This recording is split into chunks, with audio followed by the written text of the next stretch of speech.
Hello, everyone. I'm Jason Cohen, the author of An Introduction to the Art and Science of Chinese Tea Ceremony. Today, we're discussing Book 2, Chapter 9, Section 5, Making a Yixing Teapot. Here to talk about this chapter is our editorial team, Patrick Penny. Hey, hey. Zongjun Li. Hello, hello. And Emily Huang. Hi, everyone. It's been a little while. It's taken us about 3 weeks to finish writing and editing this chapter. Was this chapter longer or more difficult in some ways than other chapters? I'll answer that by asking you a question, Jason. Why did you write this chapter?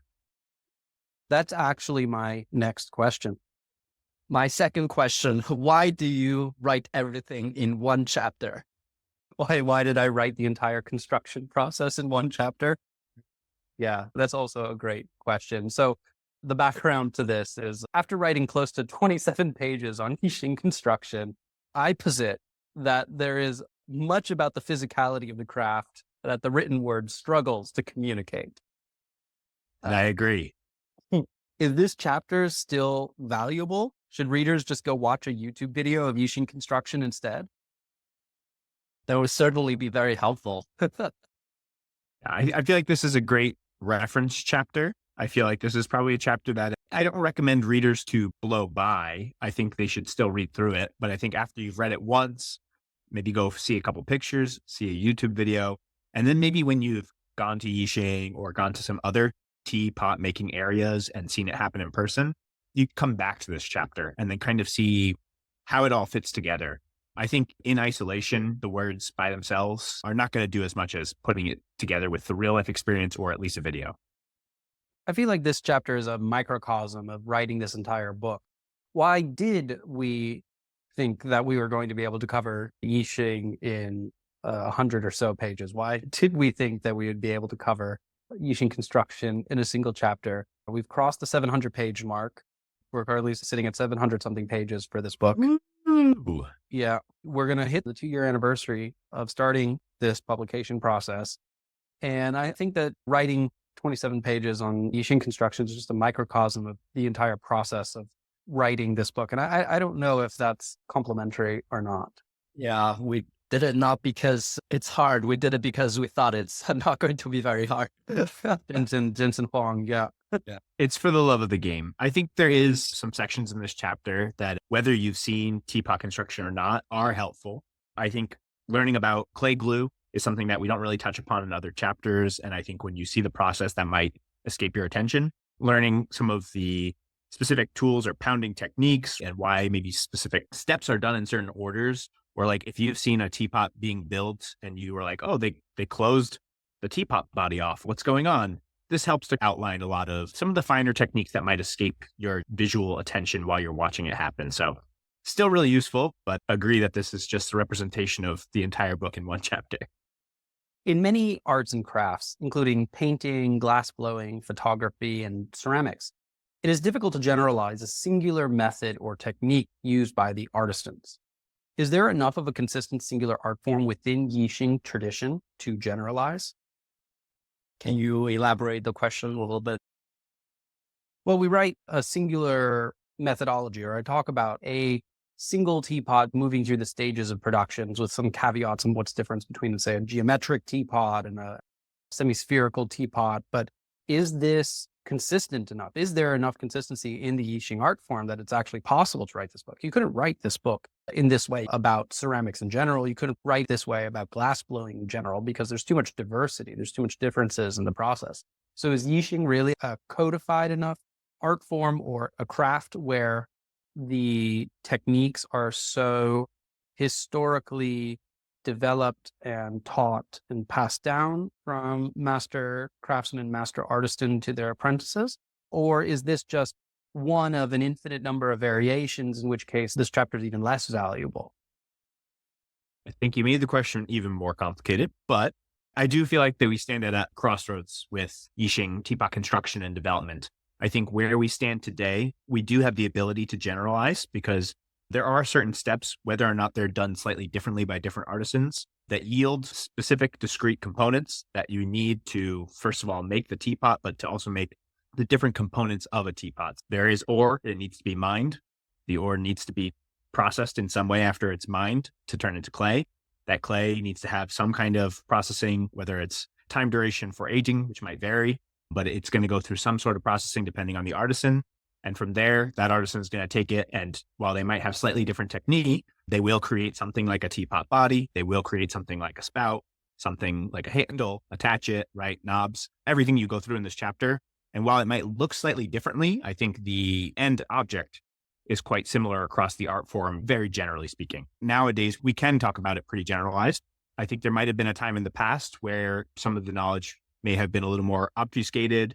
There may have been more master-student relationships, which had very specific techniques that might have yielded slightly different outcomes. And in the future, with technology, like the AI-assisted building of teapots or teapot shaping, we might also end up with an art form where we cannot generalize. But I think we are at an interesting point in time that you can. Yeah. And Yixing, it's such an object that's also heavily defined by its own nature. It cannot be wheel thrown or slurry mold made. There are a lot of these physicality that define what Yixing can be. So I think those limitations really help define certain ways, and only through these ways that you can achieve a common goal, which is making a Yixing teapot. If the teapot is made by slurry mold, if the teapot is made by clay from somewhere else, it will not be a Yixing, even if it's sent into Yixing County and gets fired along with 2,000 other wares in the dragon kiln in the once a year ceremonial firing. You could call it a Yixing teapot, but it's not really a Yixing zisha teapot. And thank God for that, because just think if there weren't guardrails around Yixing, how much longer this chapter would have been for the editorial team. I mean, I'm just so thankful that there is those physicality to Yixing, which defines it. Where do we see major and minor differences between Yixing artists? Some are more towards the fully handmade process. And so that would be making the teapot entirely by just your touch and feel and experience with the clay. And then there are also other artisans who would prefer to have the assistance of some guides, like shape guide, to help them to create a more consistent angle, the curvature of the handle or the body, etc. These are probably the two major differences in terms of construction. And I would just add on the fully hand-built side, you see people who are sort of purists. And so not only are they fully hand-building it, they're fully hand-building it themselves. Versus often in the half hand-built side of the camp, you have a lot of people who leverage other specialist artisans who can make certain parts of the teapot. Maybe the specific artisan who is in charge of the teapot altogether is working with somebody to work on the knobs, or working with someone who's working on the spout attachment, somebody who's going to do the junko fitting the lid to the teapot. So I think that that's another layer deeper between this split of fully hand-built and half hand-built as well. Yeah, even to some extreme, some of the fully hand-built artists even build their own tools to make the teapot, which is much less often to see nowadays. But mad respect. What is a display wheel? How is it used in Yixing? And why is it so often confused with a throwing wheel? You can think of it as the main desk. That would be where the Yixing artisan works his teapot up. It's often a wooden platform and elevated from the desk. It does look very much like a throwing wheel, but the two have actually completely different purposes. The display wheel for Yixing is really just for putting it on there and work on top of it, instead of the throwing wheel where it actually turns and you use the circular motion to create the shape. The China Yixing Museum is not full of display wheels with teapots on top of them. It's not really, as the English phrase says, it's not really for displaying, but for putting on top to work, as Emily talked about. It's more like an operating table for Yixing. That's what we should call it. Let's change the translation. As far as I know, you don't get rotated on the operating table. Maybe you haven't watched a lot of Grey's Anatomy. Oh, well, how did the introduction of the display wheel change the construction technique and artistry of Yixing teapots?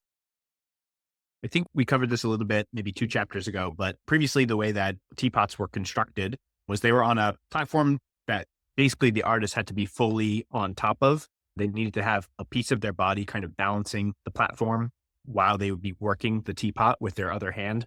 So we mentioned that this probably took a higher degree of physical interaction to make sure that you are working the teapot properly and delicately. Whereas now with the display wheel, you really don't need to manage the display wheel itself. It's going to stay in place as long as you hold it there.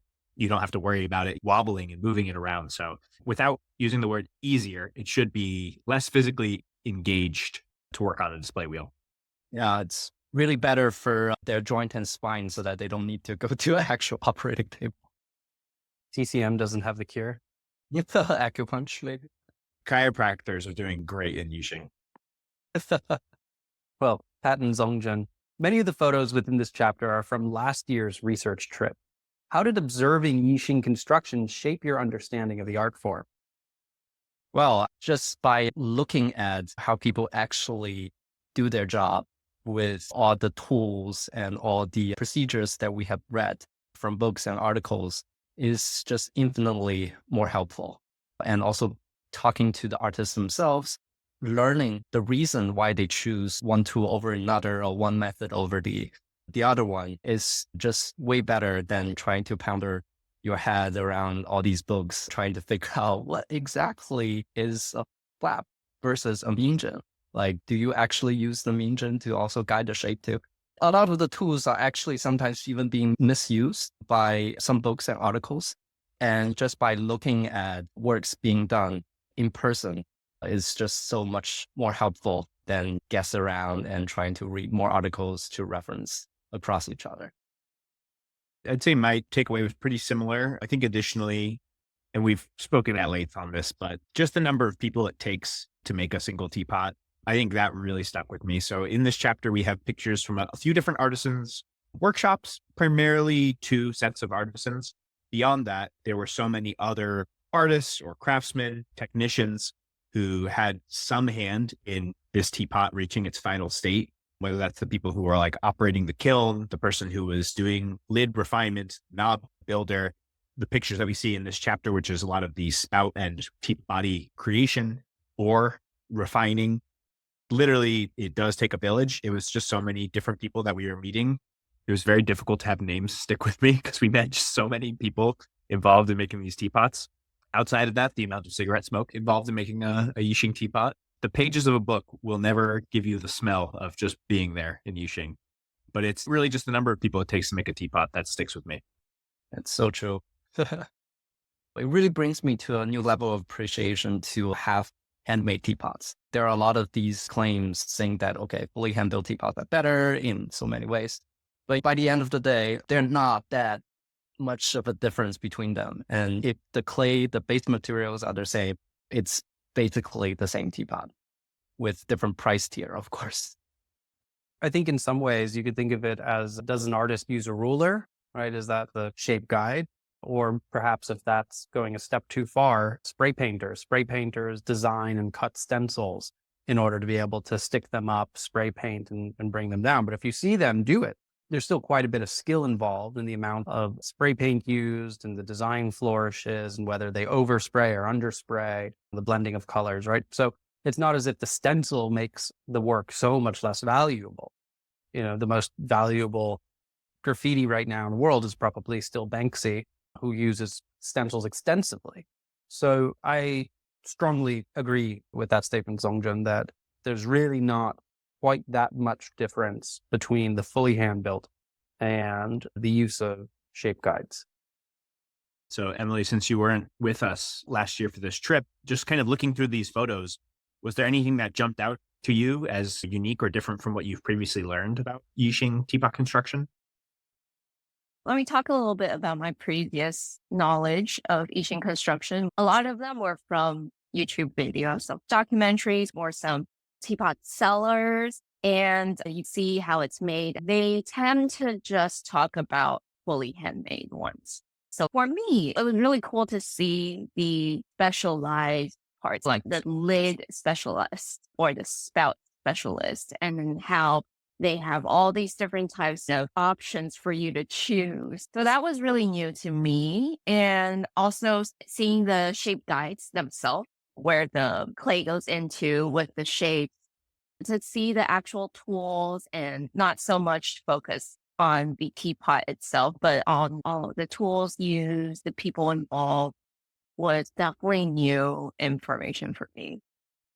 When you said teapot sellers, my mind went to teapot Cellars, and I just imagined a cellar full of teapots.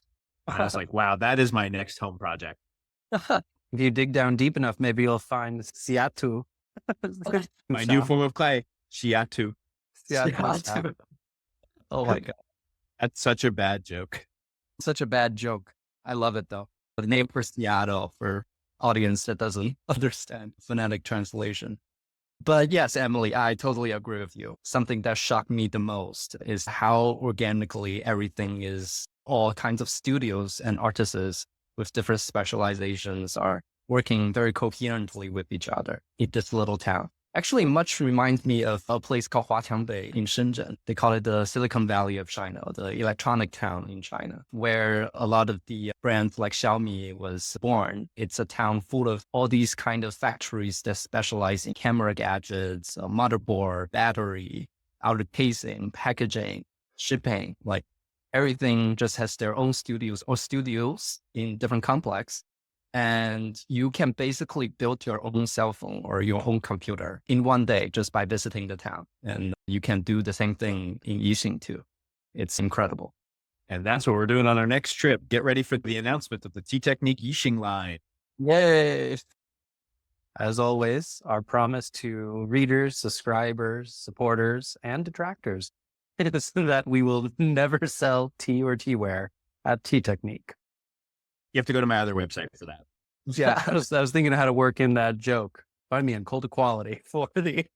This is my platinum level Dixiaoqing.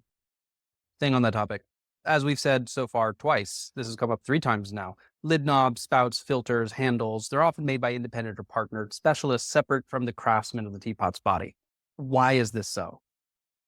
The technique of building these parts perfectly takes years of practice. In the past, for individual artists to do a fully hand-built teaware by themselves from end to end takes decades of practice and fellowship. So in modern half-hand-built Yixing teapots, you have these very organic structure of people deconstructing each component into their own specialty. And then you will require one artist at the very end to put together all of the components, much like building electronics. Mhm. I think there's also another advantage to having different specializations because they're all working with clay. And if one person works on the teapot body and then moves on to the spout, then it might dry up too quickly. So maybe having an extra person, a specialist helping you with the handle, with the spout, they can start at different timings with you. We can make sure that when we put together all of them, they're more consistent. Then later on, when it goes into firing, less risk for it to break apart. That's a really interesting way to look at it. I didn't even think about the asynchronous nature of having different parts built at the same time to make sure that you have the right finished condition of the clay when you put everything together. I also wanted to add on to Zongjun's comment that it really is kind of like having Yixing be this community manufacturing line where you've got everyone specializing in these different components. And it just, I think, adds efficiencies, but it also has this really interesting community tied to it where everyone is working together to build these products. So it creates something really special, I think, when it's not just one artisan, right, who has touched it, but it's this whole community who's really worked on the final art product. Takes a village to raise a child and one to construct a Yixing teapot. That's the next saying. That's literally what people are going to be saying like 10 years from now. Well, no one's going to have children anymore, so. But hopefully after everyone reads this book, they'll have Yixing teapots. Exactly. How did the collectivization and communist ideology change Yixing teapot construction during the F1 period? Well, one very important change that emerged during the F1 period is the change on the design of the filter. So you don't even have a filter before the ROC. It's just a cannon spout. And then in the early ROC, late Qing period, you start seeing what they called a flat filter. So it's basically a part of the teapot body, but with some punched holes going through the precision where people will put a spout onto. Sometimes you have 3 or 5 holes, sometimes you have more holes. but the shape of the filter is still relatively flat or sometimes a little bit indented into the inside of the teapot. But it was really until the F1 period that people start to install these ball-shaped filter. These filters are very round, and usually they are constructed separately from the teapot's body and get attached later on. And for late F1 pots, my God, you need them because the construction on some of those spouts, oof, if you had leaves going into that spout, like good luck. We're going to return to that. I agree with everything that Zongjun has said. And we're going to return to that topic of filters in just a moment. But specifically about the communist ideology, there was this ideal of turning craft into industry that was part of the communist revolution, part of the communist ideal of what it meant to industrialize China during this F1 period. How did that play into the construction techniques and the goals more generally? Or do you know specifically if Chairman Mao had sayings about teapot filters? Gotta look through my little red book. Hold on a second, guys. I would say we still see some of the effects today. As you mentioned, that kind of transition from craftsmanship into industry. I think that ties into what we were just mentioning about the community, right? You have people who are building different parts like a manufacturing line to come together to make one final art product. In the F1 period, it was coming together to make one final economic product to help bolster the economic revolution. I think it's really just this idea of maybe not specifically specialization when we talk about the communist era, but a group taking on this industry and building products together for the collective welfare of everyone.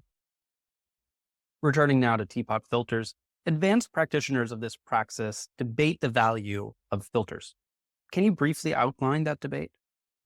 I'm not really sure that I can outline what I think everyone thinks because I've seen some wild thoughts on the internet about filters. But I think a lot of what the intermediate and above practitioner base believes is that your technique should be able to prevent the need or necessity of a filter. So if you put tea leaves into the teapot in an order which helps create its own natural filter, which is something you can do, or if you pour in a way that is gentle and does not agitate the leaves, you don't need to worry about tea leaves getting stuck in your teapot, I would say with the caveat of if that teapot's construction was good. I think filters have definitely a practical application when teapots do not have well-constructed bodies or spouts, when the pour is obstructed by the length of the spout compared to the handle. There's times where filters definitely make your life a lot easier. But I really believe it's that idea of using your technique in place of a filter that is one of the main points of contention. What is the wildest thing you've read online about a filter? Something like the more clay the teapot is coming into contact with, the better. So you want filters because there's more surface area to contact liquid with, which I was just like, okay, sure. That's pretty wild. What are the relative proportions of each side of this debate? Maybe Zongjun, you take this. Is it 50-50 or are there more one group than the other, pro-filter, anti-filter? Nowadays, you see more and more filters being used by higher tea practitioners. I guess people just slowly accept the fact that this is actually a pretty practical component and doesn't necessarily hurt the flavor of the tea coming out from the teapot. It's probably is going through a similar kind of historical route as artists starting to use a display wheel to construct teapot. It doesn't really hurt the end goal unless you're really trying to impress someone with your gong fu. Are you not?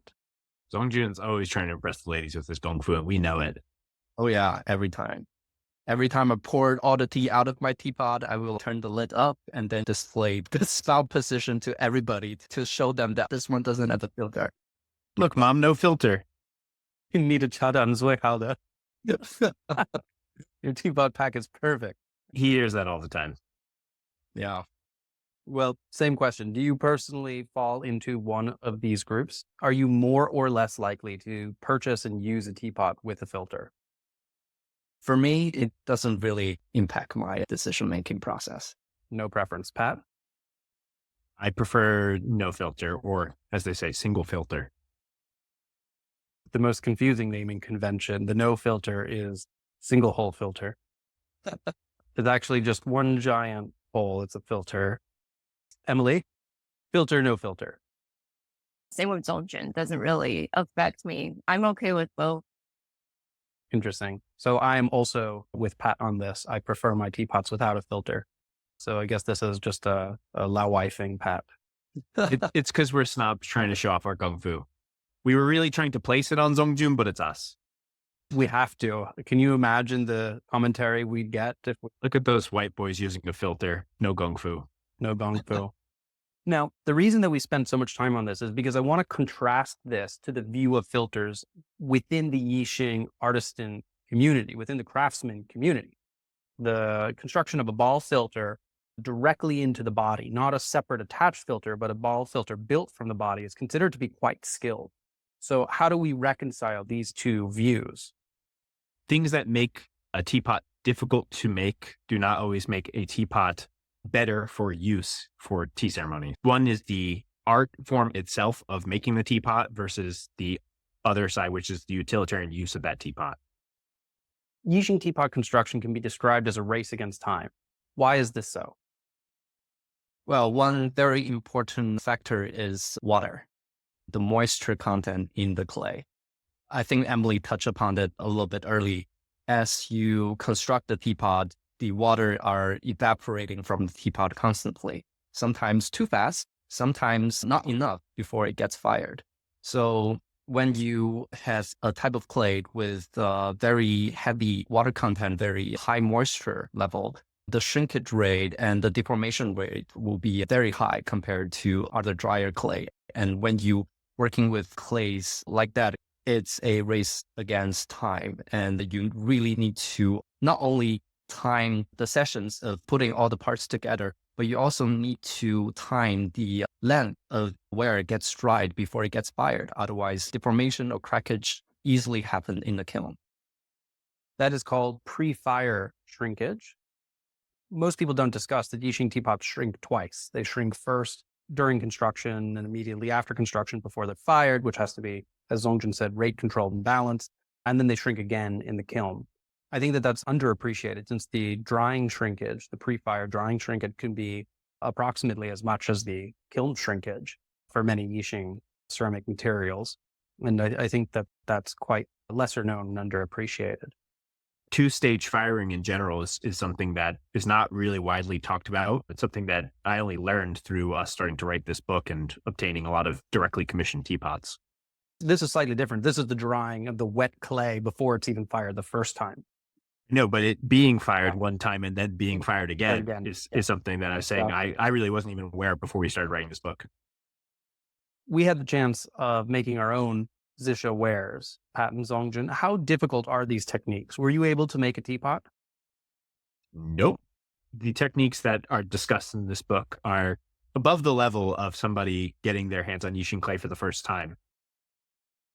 Yeah, just by seeing you guys building the cup and the pan holders really brought me to a new level of appreciation of how hard it is. Even though it's a very hard and dense clay, it doesn't necessarily follow the direction of your hand or your mind. Sometimes I think they have their own thoughts. Yeah, Emily, I think if you were there, you would have probably made a really nice teacup or teapot. And you could have joined in with Zongjun and all the other, native Mandarin speakers who were laughing at Jason and I and calling us various names. That second part sounds definitely very interesting. I didn't have the patience to translate all the jokes made by our Lao Shi. It was the kindness of heart that you didn't translate them. He didn't want to distract us from making our most perfect wares. When I go back, I'll attempt to make a second elephant teapot. I think that's in the cards for the future. Yeah, elephant teapots are definitely your teapot canon. So I think every place you go, you need to make one.